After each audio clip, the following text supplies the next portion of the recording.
Dear friends, welcome to Know Thyself YouTube Channel. Good morning. Hope you're all staying safe and keeping well. I sincerely thank all of you who have subscribed to this channel and follow the channel. If you find the content of the videos uploaded in this channel useful, please subscribe to this channel and click the notification or the bell button so that you can be notified when a video is uploaded. Kindly share the videos with your friends so that they can have a wider reach. Please use the comment section to express your thoughts on the content. I will be happy to interact with you on the content of the uploaded videos.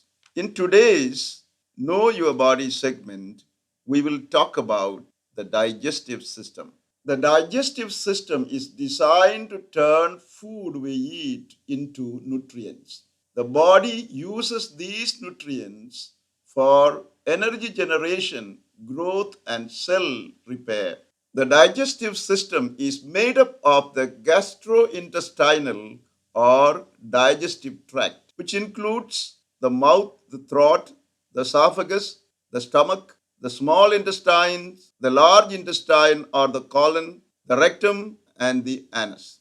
The other organs of the digestive tract, such as the pancreas, the liver, and the gallbladder, assist the proper functioning of the digestive system. The digestive process begins in the mouth. When we place the first bite of meal in the mouth, chewing breaks the food into small pieces, while saliva mixes with the food and breaks it down into a form the body can absorb and use. The food processed by the mouth arrives at the throat. From the throat, the food travels to esophagus, the swallowing tube, which is a muscular tube connecting the throat and the stomach. With the help of series of contractions, the esophagus reaches the food to stomach.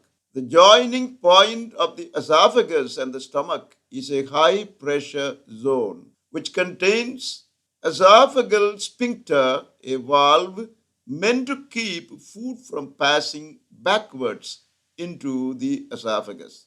The stomach, a sac-like organ with strong muscular walls, grinds the food delivered through esophagus, mixes it with acid and enzymes it secretes, and continues the process of breaking down the food, making it into the consistency of a liquid or paste. From the stomach, the food moves to the small intestine. Small intestine is a 20 feet long tube having three segments loosely coiled in the abdomen.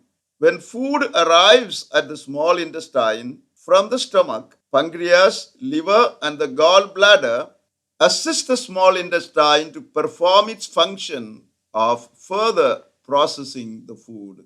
The oblong-shaped pancreas secretes enzymes into the small intestine that breaks down protein, fat, and carbohydrates from the food. The liver does two functions during the digestive process. Firstly, it secretes bile and stores in the pear-shaped gallbladder, which provides bile to the small intestine when needed. Secondly, the liver cleanses and purifies the blood coming from the small intestine containing the nutrients just absorbed. Using the enzymes and the bile, the first segment of the small intestine continues to break down the food, while the second and the third segments of the small intestine absorb nutrients into the bloodstream.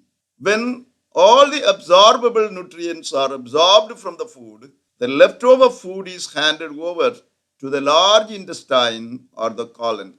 The colon or the large intestine is the 5 to 6 foot long muscular tube having two segments. The latter segment is connected to the rectum. With the help of contractions, the colon moves the stool or the waste left over in the digestive process through it, first in a liquid state and later in a solid form, removing water from the stool. It takes approximately 36 hours for the stool to get through the colon. The stool is stored in the colon until a mass movement empties it into the rectum once or twice a day. The stool contains food debris and bacteria. The bacteria synthesizes various vitamins, process waste products and food particles, and protects against harmful bacteria. Finally, the colon empties the stool into the rectum and thus begins the process of elimination. The rectum is an 8-inch organ that connects the colon to the anus. It receives stool from the colon, holds it until evacuation happens, and expels the stool when it receives signal from the brain to release it by the help of relaxation of the muscles and the contraction of the rectum. If the stool cannot be expelled, the muscle contracts and the rectum accommodates so that the sensation to expel temporarily goes away. The anus is the last part of the digestive tract. It consists of the pelvic floor muscles and the anal internal and external muscles. The linings of the upper anus detects contents of the rectum and lets us know whether the content are liquid, gas, or solid. Pelvic floor muscles create an angle between the rectum and the anus to stop stool from coming out when it is not supposed to. The anal internal and external muscles provide fine control of the stool. The anal internal muscle keep us from going to bathroom when we sleep or unaware of the presence of the stool. We depend on the anal external muscle to keep the stool in until we get to the toilet. Thus, the digestive system so wonderfully does the important function of digestion of food, absorption of nutrients from food, and the elimination of food waste. All these functions take place without we being aware of them. Hence, we need to be more thoughtful of our digestive system and must treat it with tender care. A few tips to maintain a healthy digestive system. First, include high fiber foods in your diet. See that you get enough soluble and insoluble fiber. Wheat bran, vegetables, and whole grains are rich in insoluble fiber. You can get soluble fiber from oat bran, nuts, seeds, and legumes.